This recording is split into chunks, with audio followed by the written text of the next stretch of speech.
Welcome. मैं साइमा खान हाजिर हूँ आपका पसंदीदा शो सिनेमा की दुनिया लेकर, जहां हम हर हफ्ते आपको सिनेमा जगत की अपडेट्स बताते हैं और साथ ही साथ फिल्मी सितारों की जिंदगी और उनके करियर से भी आपको रूबरू कराते हैं। आज के प्रोग्राम में भी आपके लिए बहुत कुछ खास है, तो चलिए फिर शुरुआत करते हैं। महिलाओं के खिलाफ होने वाले अपराधों में एसिड अटैक सबसे जघन्य अपराधों में शामिल है। ये अटैक जिस किसी भी महिला या लड़की पर होता है, इसका दर्द न सिर्फ उसके शरीर पर होता है, बल्कि उसकी आत्मा और उसको अंदर तक घायल कर देता है। ऐसी महिलाओं और लड़कियों की जिंदगी को एक बार फिर से पटरी पर लाने के कई तरह से प्रयास हो रहे हैं और ऐसी ही एक पहल miss and Mrs red carpet crown of India की तरफ से की गई, जहां इन लड़कियों और महिलाओं के लिए एक फैशन शो का आयोजन किया गया। इस फैशन शो ने न सिर्फ इन महिलाओं और इन लड़कियों में आत्मविश्वास पैदा किया, बल्कि इनके अंदर एक नई उमंग और एक नई उम्मीद भी पैदा की।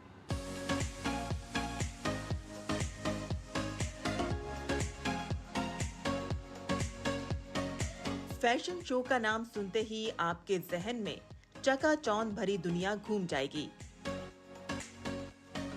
हाल ही में नोएडा में एक ऐसे फैशन शो का आयोजन हुआ जहां सुंदरता का मापदंड सिर्फ आत्मविश्वास था।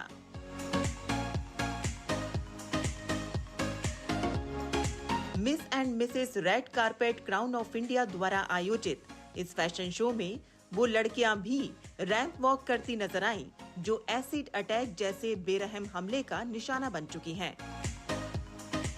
इस फैशन शो की आयोजक मयूरी मित्तल हमारे साथ हैं। ये फैशन शो यकीनन एक अनोखी पहल है आपकी तरफ से, और ख़ास तौर पे जो महिलाएं हैं उनके लिए आप एक ये बहुत अच्छा प्रेरणादायक काम कर रही हैं।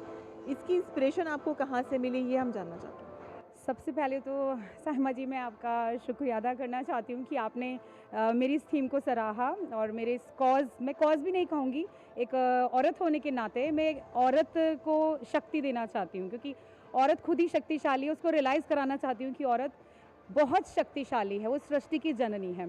इस थीम पर मैंने काम ये सोच के करा, एकदम से एक दिन ख्याल आया कि जो महिलाएँ जिनके साथ एसिड अटैक वाले ये सब गंदे काम हो चुके हैं, एसिड अटैक उनके ऊपर हुआ है, और साथ ही में जो वितिलिगो वॉरियर्स हैं जिनके फेस पर सफ़ेद दाग हैं और किसी के फेस पे काले दाग हैं, या किसी की बॉडी में कुछ भी इस टाइप की डिफॉर्मिटी है, तो मैंने ये देखा कि एक ऐसी इंडस्ट्री है, पेजेंट इंडस्ट्री, जहाँ पर सिर्फ खूबसूरती की बात की जाती है, चेहरे की बात की जाती है, बॉडी की बात की जाती है, और यहाँ पर ऐसी महिलाओं को एक कैटेगरी दे दिया जाता है कि ये वाला क्षेत्र उनके लिए नहीं है।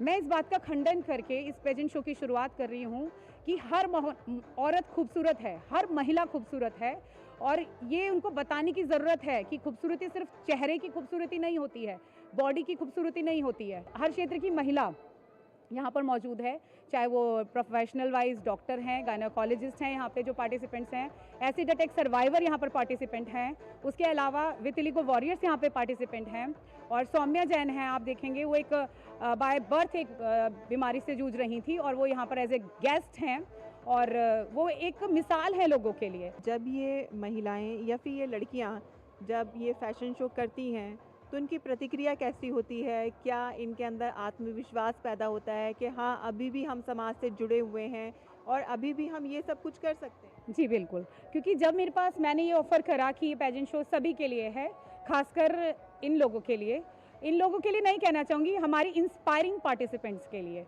तो उनका ये कहना था कि हम कैसे करेंगे वहाँ पर, हम कैसे चलेंगे, हम कैसे कपड़े पहनेंगे, क्योंकि ऑब्वियसली उनके फेस पर इतना ज़्यादा वो सब कुछ ख़राब हो चुका है, वहाँ मेकअप कैसे अप्लाई होगा। तो मैंने उनको यही बोला कि आप बेहद खूबसूरत हैं, आपको जैसा भी जो भी हुआ है आपके साथ, आप खूबसूरत हैं, इस बात को जानिए और आप यहाँ पे अच्छे से कर पाएंगे। उनको विश्वास दिलाना पड़ा मुझे उनको बताना पड़ा कि खूबसूरती आपके शरीर की या चेहरे की नहीं है। जब आप अपने आप को रिप्रेजेंट करोगे स्टेज पर, जैसे आप वॉक करके आओगे कॉन्फिडेंस के साथ, और आप अपने इंट्रोडक्शन दोगे और अपना मोटिवेशनल स्टोरी लोगों के सामने बताओगे, वो आपकी खूबसूरत होगी और आप ताज के, क्राउन के हकदार होंगे।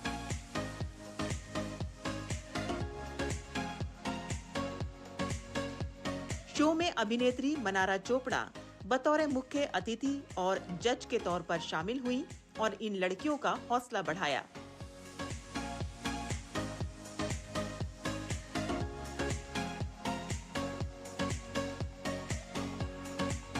क्या आपको ऐसा लगता है कि फिल्म एक बहुत अच्छा माध्यम है लोगों को जागरूक करने के लिए, और ख़ास तौर पे महिलाओं को लेकर जिस तरह से अपराध बढ़ रहे हैं उसको भी लेकर वो एक जागरूकता फैलाएगा, और कहीं ना कहीं आप सोसाइटी में कुछ चेंज देखती हैं या फिर कुछ चाहती हैं फिर? वेल जो करंटली हुआ है, what we saw in West Bengal, जो एक महिला के साथ हुआ, उसके बाद तो मैं किस प्रकार का चेंज एक्सपेक्ट करूं और मैं क्या सोचूं कि हमारी सोसाइटी वहीं रह गई जहां हम प्रोबेबली 10 साल पहले थे। हाँ, हमारी कंट्री में बहुत ज़्यादा आईटी सेक्टर ग्रो हुआ है, इंफ्रास्ट्रक्चर ग्रो हुआ है, पर क्या कुछ मर्दों का माइंडसेट ग्रो हुआ है? क्या वो औरतों को रिस्पेक्ट देना जानते हैं? क्या क्योंकि मैं अपनी सोसाइटी में ये भी देखती हूँ जो वेस्ट बंगाल में हुआ, which is very unfortunate, but क्या मर्दों और औरतों को सेम ओहदा मिला है? I don't think so, because अगर एक कई सेक्शन ऑफ सोसाइटी में if a man is doing something, he is treated as a hero, and if the same thing is done by a woman, उसको इतनी तरह के नामों से पुकारा जाता है, which is so wrong.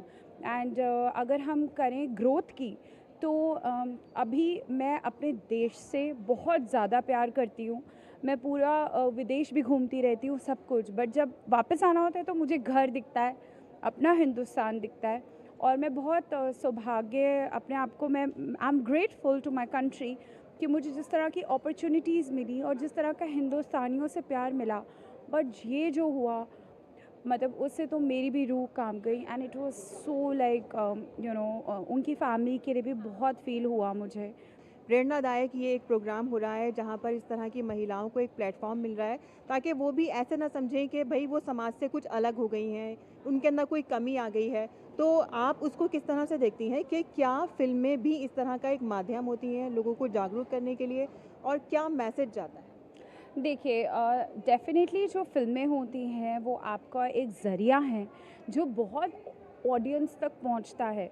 But I think अगर आप इस तरह की महिलाओं की भी बात करें, उनको जिस तरह का इंकरेजमेंट मयूरी जी ने दिया है, या सोसाइटी में उन्हें जिस तरह का मिल रहा है, फ़र्स्ट ऑफ़ ऑल तो आपको कभी भी लाइफ में किसी भी बात के लिए, एटलीस्ट मैं अपने लिए कभी नहीं फ़ील करती, आपको इन्फीरियर फ़ील करना ही नहीं चाहिए।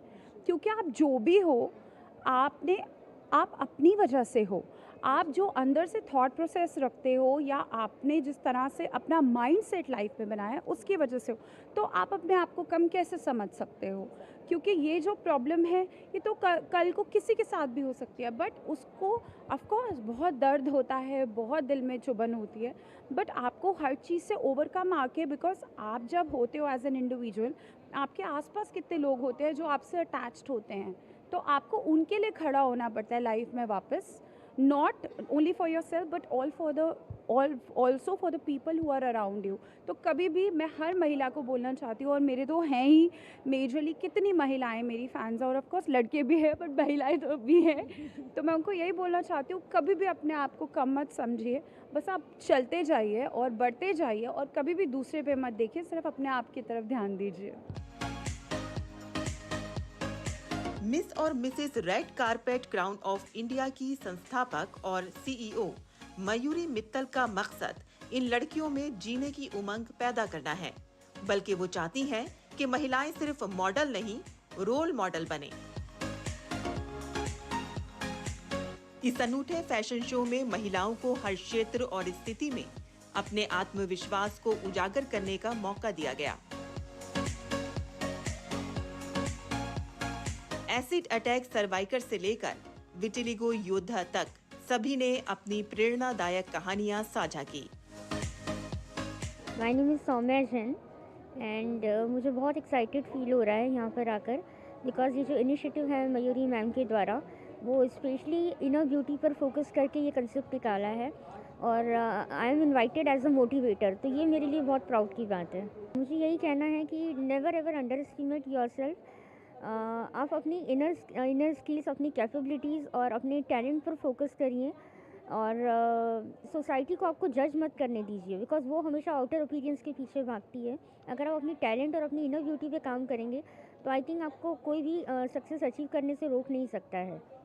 आपका नाम जानना चाहेंगे और आज आप इस फैशन शो के अंदर शामिल हो रही हैं, कैसा लग रहा है, कैसा अनुभव है आपका, थोड़ा-सा बताएँ? मेरा नाम रेशमा खातून है और मैं एक एसिड सर्वाइवर हूँ। आज का फैशन शो बहुत ही अच्छा लग रहा है क्योंकि बेसिकली इस पे है कि समाज में जैसा होता है ना, ब्यूटी बहुत इम्पोर्टेंट होता है। तो हम ये प्रूव करना चाहते हैं किसी का चेहरा जला हो, वो खूबसूरत हो, बदसूरत हो, मोटा हो या पतला हो, सबको हक है कि ज़िंदगी में वो खुश रहे, आगे बढ़े। और समाज में एक ये भी मैसेज जाएगा कि आप किसी के साथ रेप करके किसी का चेहरा जलाकर आप उसके हौसले, उसकी काबिलियत को नहीं जला सकते, उसके सपनों को आप मिटा नहीं सकते। तो हम तो बहुत ज़्यादा खुश हैं और आगे ऐसे ही बढ़ते रहेंगे। और लड़कियों के लिए और कुछ कहना चाहेंगी? बिल्कुल बोलना चाहूँगी कि लाइफ में कुछ भी हो जाए गिव अप नहीं करना है। ज़िंदगी है तो मुसीबतें तो आएँगी, तो अगर घुटना हमने टेक दिया तो फिर हम हार जाएँगे। तो ऐसे हैवानों को हमें हराना है, तो इसीलिए कभी भी गिव अप नहीं करना। अब मेरे साथ आप देखो कितना कुछ हो गया, मैंने पूरा चेहरा, आँखें खो दिया। अभी 2014 में मुझ पर एसिड अटैक हुआ था, लेकिन आज भी मैं लड़ रही हूँ और अभी तक मुझे 10 अवार्ड मिल चुके हैं। मैं एक मोटिवेशनल स्पीकर हूँ, एक यूट्यूबर हूँ, मतलब मैं सबको भी मोटिवेट करूँ। तो आप ये देखो मेरे साथ इतना कुछ होने के बाद भी मैं आज आप लोग के सामने खड़ी हूँ। वर्षा जी, आज फैशन शो में शामिल होकर आपको कैसा लग रहा है?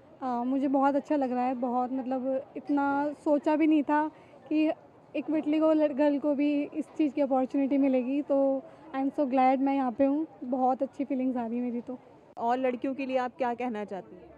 मैं तो बाकी जितनी भी गर्ल्स उनको यही बोलना चाहूँगी कि अपनी प्रॉब्लम को ना अपनी स्ट्रेंथ बनाओ, उसको अपनी कमी मत बनाओ, उसको अपनी स्ट्रेंथ बना के चलो। और देखो आपको दुनिया उस चीज़ से कितना जानेगी, पहचानेगी। और हमेशा मोटिवेट रहो और कभी भी ये मत सोचो कि मैं ऐसी हूँ, सबसे अलग हूँ। आप ये सोचो आपको जो भी दिया भगवान ने, गॉड गिफ्टेड दिया है, आप सबसे अलग हो, यूनिक हो, इसीलिए तो आप लोग पूछ रहे हैं आपको। मेरा नाम अंजलि है और मैं दिल्ली से हूँ और मुझे यहाँ के तो बहुत अच्छा लगा। ऐसा मतलब कभी हुआ नहीं कि हमें ऐसा प्लेटफॉर्म मिला हो, आज फर्स्ट टाइम मिल रहा है। मैं बहुत खुश हूँ और बहुत एक्साइटेड भी हूँ।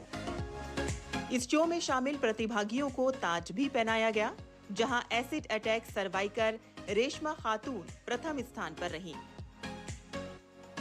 वर्षा, जो विटिलिगो योद्धा हैं, उन्हें प्रथम रनर अप घोषित किया गया।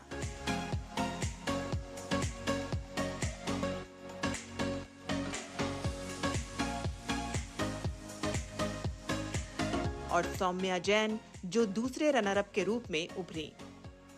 इस आयोजन ने महिलाओं के लिए एक नई उम्मीद की किरण दिखाई। ये इवेंट, जिसमें विभिन्न शारीरिक चुनौतियों और सामाजिक स्थितियों वाली महिलाओं ने भाग लिया, साबित कर दिया कि आत्मविश्वास और मेहनत से सभी सपनों को साकार किया जा सकता है।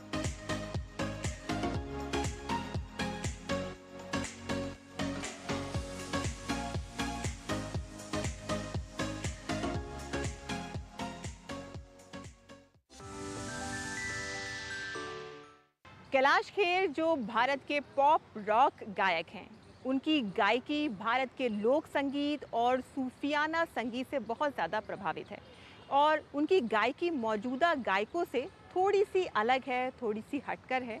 हम कह सकते हैं कि उनकी आवाज़ में कुछ ऐसा देसीपन है कि सुनने वाला उनकी आवाज़ में खो जाता है, जिसमें तेरी दीवानी, अल्लाह के बंदे और रामधुन कुछ ऐसे ही उनके गाए हुए गीत हैं, जिसको सुनकर सुनने वाला उनके साथ साथ गुनगुनाने लगता है। लेकिन कैलाश खेर आज जिस मुकाम पर मौजूद हैं, वहाँ तक पहुँचने के लिए उनको काफ़ी संघर्ष करना पड़ा। उनकी ज़िंदगी काफ़ी उतार चढ़ाव भरी रही है। वहीं दूरदर्शन की 65वीं सालगिरह के मौके पर मुख्य अतिथि के तौर पर वो यहाँ पर आए और हमने उनसे ख़ास बातचीत की है। आइए आपको दिखाते हैं। हमारे साथ एक ऐसी शख्सियत हैं जिनके बारे में जितनी बात की जाए, जितनी तारीफ